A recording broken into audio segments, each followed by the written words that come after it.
labai smagu iš tikrųjų, kad buvau pakviesta čia, nes turėjau galimybę susitikti seniai matytą savo dėstytoją, kuri iš tikrųjų Lietuvos edukologijos universitete paleido mane į platų gyvenimą su bagažu žinių. Labas vakaras, mamos ir žinoma tėčiai. Tėčius man visada malonu matyti, todėl kad jų, kaip visuomet, būna labai nedaug. Tačiau judame į priekį ir aš tikiuosi, kuo toliau jų bus vis daugiau auditorijose. Apie vaikus mes galime turbūt kalbėti bene parą ir dvi, ir ypač jeigu juos turime ir auginame, tai tikrai tos mūsų diskusijos galėtų užsitęsti gana ilgai. Tačiau organizatoriai pasakė, kad prieš tai reikia tilpti tam tikrą laiką, tad aš stengsiuosi nenukrypti nuo savo pasiruošto pranešimo ir... Sakė, čia labai kažkas įdomu turėtų būti. Aš pasistengsiu nenukrypti nuo pranešimo ir visi kaip seksis, ką čia susidėliojau. Šiek tiek apie save. Esu Laura Imbrasienė, 2 nuostabių vaikų mama, Manto, 13 metų ir Saulės Sofijos. Jai dabar greitai bus 2,5. Esu vyro Gedimino gyvenimo bendrakeleivė, bent jau aš taip galvoju. Savo svajonės įgyvendintoje, nes visai neseniai įkūriau vaikų darželį Išdykęs vėjas.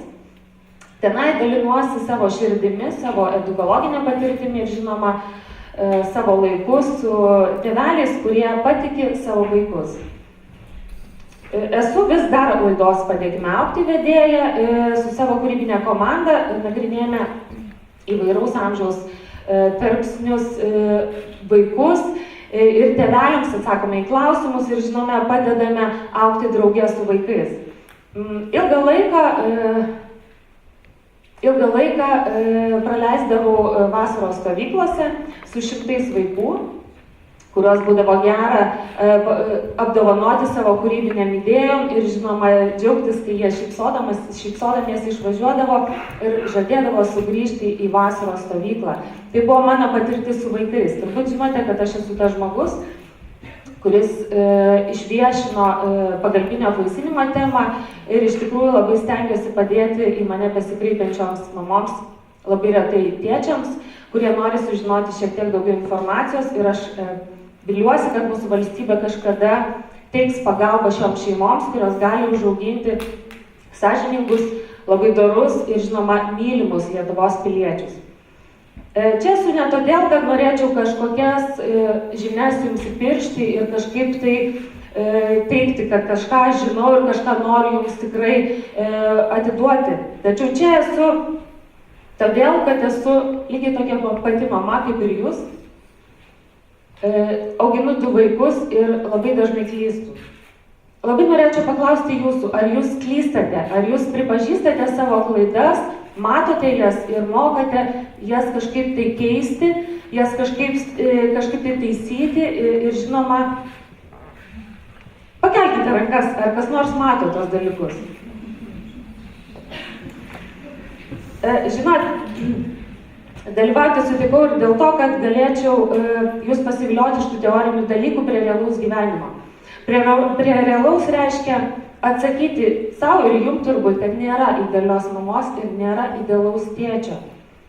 Ir mūsų tarpe tų žmonių, kurie šiek tiek yra matomi televizoriaus ekrane, kurie šiek tiek matomi žiniasklaidos puslapiuose, kurie galbūt jūsų galvose yra idealizuojami, norėčiau tiesiog jums pasakyti, kad taip nėra, jie visi klysta, jie visi daro klaidas ir čia atėjau pasidalinti savosiomis. Galbūt jūs turėsite klausimų, galbūt jūs norėsite kažką pasakyti, tai jeigu bus laiko, aš mielai atsakysiu.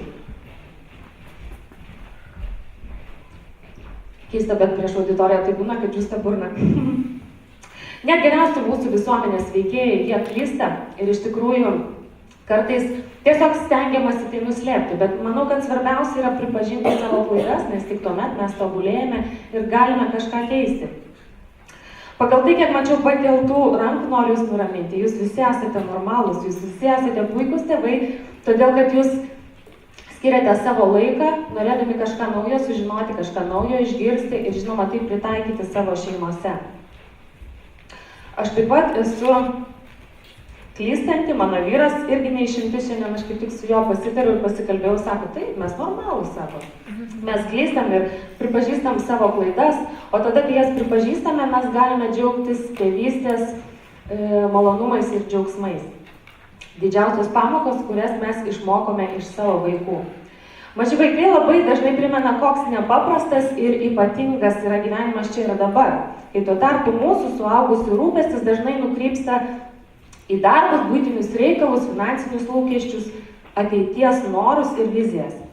Nepastebime šiandienos grožio, bet jei tik girdėtume savo vaikus, mūsų mažoji labai aiškiai pastebi supančią gamtą, mus įtraukdama į tai. Visgi reikia kartais sustoti akimirko ir pastebėti. Mažylė prieina prie darželio, kur aš auginu gėlės ir sako, mama, pasižiūrėk, kas čia pražydo. Mama, pasižiūrėk, būtinai reikia palaistyti, nesvarbu, kad lyjo lietus. Bet jinai mato, jinai būna čia ir dabar, ką mes suaugusiai dažnai pamirštame. Mama, pasižiūrėk, koks čia vabalas. Mama, o kodėl jis čia ropoja? Mes žinoma, dažniausiai būname įsikniaubę į savo telefonus ir tik atsakome kelias frazes, bet jeigu mes pasilenktumėm ir dalyvautumėm šitam pokalbį, mes tikrai matytume, kiek tai gali mus įtraukti, kiek laiko mes galime skirti savo vaikams. Arba dažniausiai turbūt ne viena mama ar tėtis pietų miegą susiplanuoja savo reikmėms. Iš karto jau žinoma, kai tik vaikas užmigs per valandą, aš prisėsiu čia, padarysiu tokį darbą, aš nubėgsiu čia, galbūt paskaitysiu knygą. Ir čia visai neseniai pastebėjau, vežiodama dukrą šeštadienį miške, aš bėgu su to vežimėliu ir noriu, kad jinai per tas 30 minučių užmigtų, nes aš susiplanavusi pasiruošti konferencijai, man labai svarbu. Ir jis sako, pasižiūrėk, kas čia skrenda, čia kažkoks drugelis, dabar bėkim jį pagaukim. Na, aišku, prisekta vežimėlį ir niekas jos neleidžia pagauti to drugelio.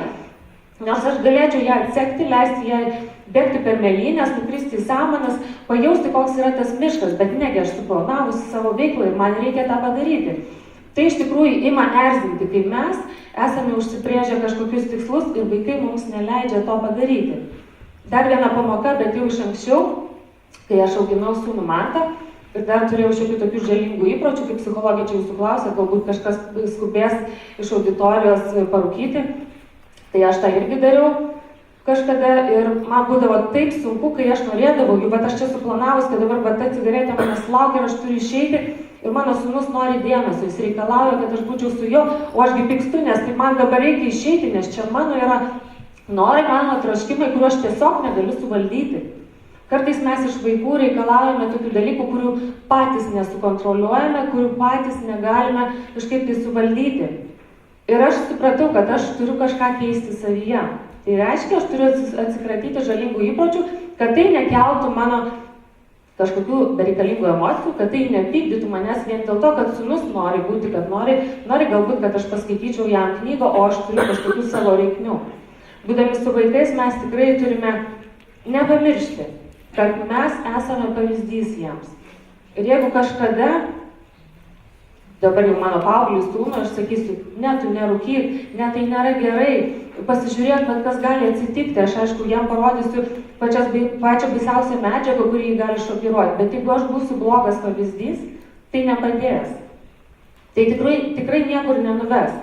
Todėl, kai aš įvykdžiau misiją atsikratyti žalingų įpročių, turėjau kitą misiją prispausti vyrą tai padaryti. Žinot, kokios gali būti moteris, kai jos labai nori kažką pasiekti, jos tik zyzia, vyrui buvo sunku. Bet mano vyras irgi kažkada po nosies operacijos nerūkė 2 dienas ir sako, žinai, gal ir aš padarysiu tai. Ir jam pavyko. Ir mes dabar esame pavyzdiniai tėvai, aišku, tik toj pusiai, kad mes galime sakyti savo sūnui, pažiūrėk, mes tokie ir galbūt tu nori būti panašus į mus. Aš labai viliuosi, kad taip kažkada ir bus. Iš tikrųjų, galėčiau pateikti ir pavyzdžių, kurie baigėsi šiek tiek kitaip, negu mes norėtume.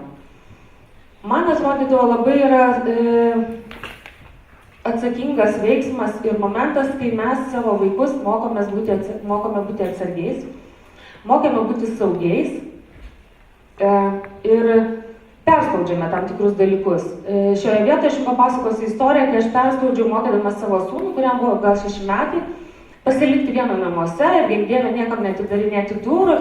Ir aš jam sakydavau, man tai yra taip ir taip, tu turi būti atsargus, saugotis, niekam netrakinti. Jeigu ateis kažkas pabels į langą, tu mojok rankom, nieko nėra namie. Ir kai aš užsinorėjau jį palikti, jisai sako, mama, tu žinai, aš nenoriu pasilikti. Kodėl? Nes jisai jautėsi nebesaugus namuose.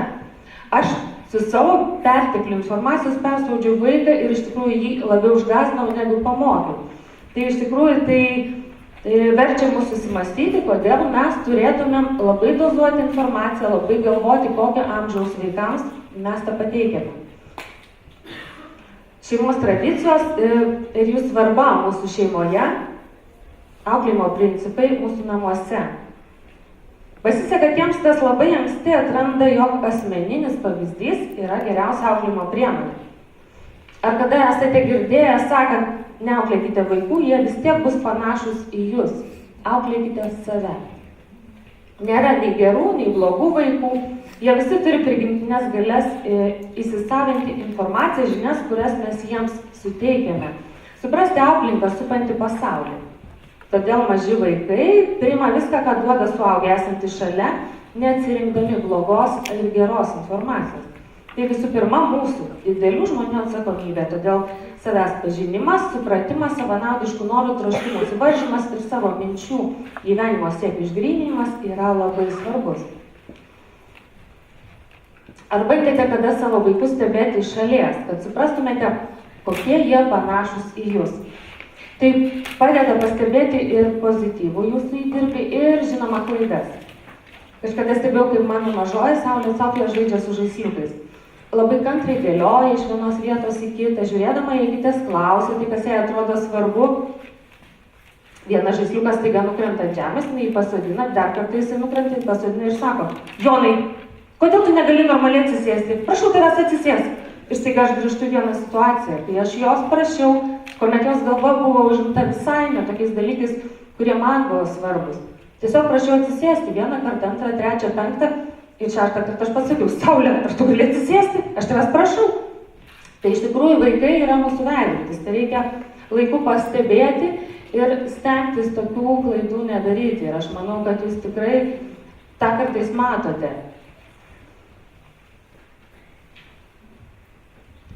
Arba greičiausiai visiems iki kaulų smegenų pažįstama situacija. Rytas visa šeima skuba, atsikelia, mama aišku turi pamaitinti vieną, aprengti kitą, išleisti, kitą vaiką susipakuoti dažniausiai mes turime su savimi ir kažkur tai vežtis. Ir tikrai esame girdėję patarimų, taigi atsikelk pusvalandžių anksčiau, taigi valandą anksčiau ir viskas susidėliosi puikiai, o ką jeigu tos 30 minučių ima ir prabėga? Ir anksčiau jau nebetinka. Ir mes dažnai iš tikrųjų prarandame kantrybę ir mūsų, kaip aš sakau, emocijų termometras užkaista ir mes tikrai padarome neapgalvotų žingsnių. Bet tačiau mes su vyru šeimoje už pozityvų požiūrį į vaiką, nors kartais ir suklumpame, kad mes labai stengiamės atsitiesti. Savarankiškumo ugdymas, pasitikėjimas ir pagarba vaikams. Dar keli svarbus dalykai mūsų šeimoje. Stengiamės tikėti vaikais, jiems pasakydami apie tai. Kalbamės, lyg mes būtumėm lygus su lygiais, žinome, informaciją dozuojame.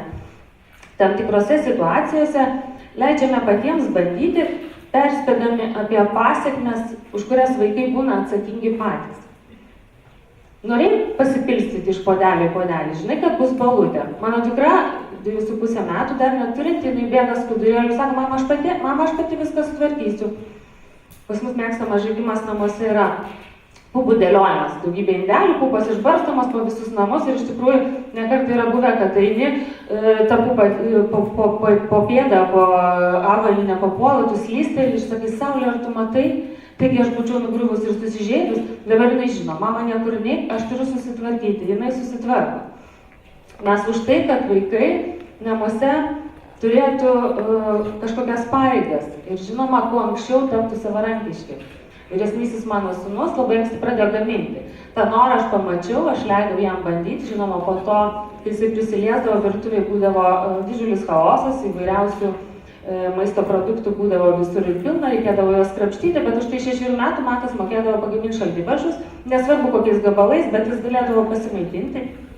jaudamas į 1 klasę, galėdavo pasigaminti maisto produktų, tokių kaip susitepti muštinius, koldūnus išsivirti, makaronus išsivirti. Ir man atrodo, kad tai yra labai svarbu vaikui, kad jisai jaustųsi dalimi, šeimos dalimi ir galėtų netgi mamą arba tėtį nustebinti kiaušinienę. Tai yra atsitikę keletą kartų, bet vis tiek buvo labai malonu.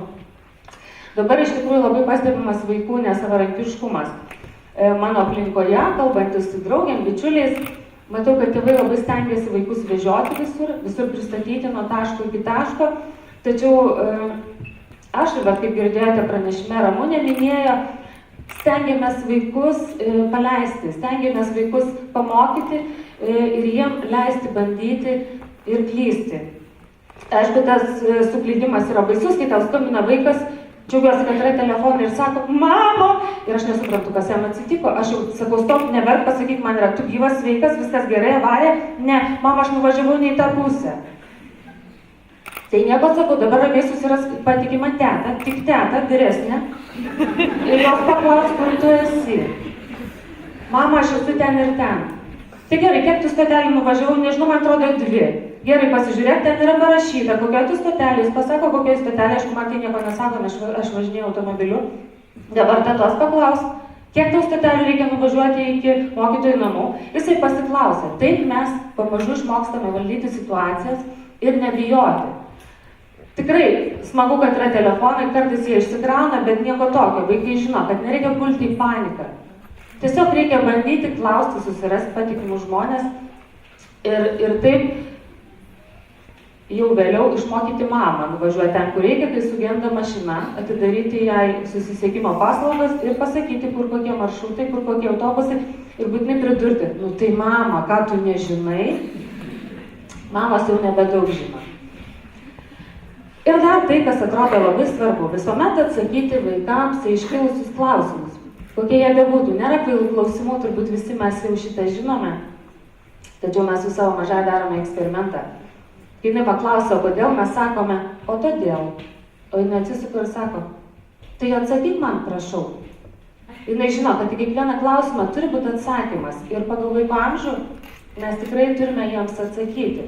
O tai reiškia, kad mes auginame atsakingus vaikus, kurie moka paklausti, moka atsakyti. Mes jos dažnai klausinėjame, ką tu čia veiki, kodėl taip yra. Ir jinai tiek, kiek gali, kiek jinai protauja tame amžiaus tarpsnyje, visuomet atsako. Ir tai yra komunikacija, tai yra tiesiami tiltai tarp mamos, tėčio, dukros ir brolių. Taip yra kuriama saugi ir darni šeima. Mūsų šeima viena iš daugelio lietuvių šeimų, kurie susiduria su įvairiais nesklandumais. Tai normalu, visi esame žmonės. Jiems jau yra nepaprasta, o jeigu augini dar 2 skirtingus žmonės, kaip psichologai sakė, kuriuos turime padovanoti žemėj, tai yra dar sudėtingiau. Ir todėl mūsų šeimoje vyrauja tam tikros taisyklės. Aišku, kiekvienas žmogus, tai yra moteris ir vyras, atsineša savo pamatinės vertybės, kai jie susijungia, jas greičiausiai pervertina, sudėlioja taip, kad būtų patogu abiems ir, žinoma, nusprendžia, ką jie norės duoti žmonėms, kuriuos išleidžia į pasaulį. Mūsų namuose yra begalės taisyklių, aš turbūt visų neišvardinsiu, bet pagrindinės taisyklės yra nepamiršti, kai mes matomės ryte pasisveikinti, kai mes susitinkame po ilgos darbo dienos, kas po mokyklos, kas po darbo, kas po darželio, ir paklausti, labas broli, kaip tau sekasi, broli, kaip tau futbolą treniruoti. Ir aš dažnai mėgstu sakyti, kaip tau sekasi, aišku, vaikas dažnai atsako gerai, arba taip atsako į tos klausimus, kuriuos mes užduodame, bet mes susėdame prie vakarienės stalo, būtinai vakarienės stalo, nes pietų mes negalime turėti kartu. Kiekvienas įvardiname bent jau 3 gerus dalykus, kurie nutiko šiandien. Ir juos labai sunku atrasti, pabandykite, kada namuose pakalbėti apie tai, iš tikrųjų ne taip paprasta atrasti. Bet geras dalykas gali būti ir tas, kad šiandien aš nenuvyliau anglų kalbos mokytojos, kurį pastoviai man skundžiasi, jog mano vaikas nenusėdi vietoj. Mažylė pasako, kad šiandien mes draugavome darželyje su Elze. Šiandien mes labai gražiai pasikalbėjome su auklėtoju. Kiekvienas įvardina savo dalykus. Šiandien aš įmušiau įvardį, tai irgi labai yra svarbu, nes sūnus dabar serga futbolu. Pasikalbėjimai, Tai artina mus visus. Nepamirškime vyresnių vaikų, kurie atrodo, kaip ir jau gyvena savo pasaulyje, bet jiems yra labai svarbu. Tėvų dėmesys, labai svarbus tas momentas, kai mes sėdime prie bendro stalo ir aptariame dienos veiklas, galbūt aptariame ateities planus. Išmaniosios technologijos, tai dar viena mūsų namų taisyklė yra, kuri iš tikrųjų, aš taip įtariu, kad yra daugelio šeimų kovų arena, nes šiais laikais mes iš vaikų to negalime atimti, jie gyvena tame ir jie su tuo gyvens. Ir kaip matėme jau profesorės pranešime, tai bus labai aktualu. Tačiau dažnai sakome dabar, jeigu nori, kad vaikas išeitų lauką, išneš kompiuterį ir jisai pabus laukia truputėlį. Taip yra, tokia yra realybė ir iš tikrųjų vaikus reikia traukti. Jeigu šeima bus aktyvi ir bandys išeiti į lauką, bandys ištraukti vaiką nuo to kompiuterio, žais kartu krepšinį ar važiuos dviračiais, viskas bus gerai. Nuo mūsų išmonės ir nuo mūsų kūrybos priklauso, kiek mes pagelbėsim savo vaikams atitrūkti nuo to, ko mes nelabai galbūt norime kartais.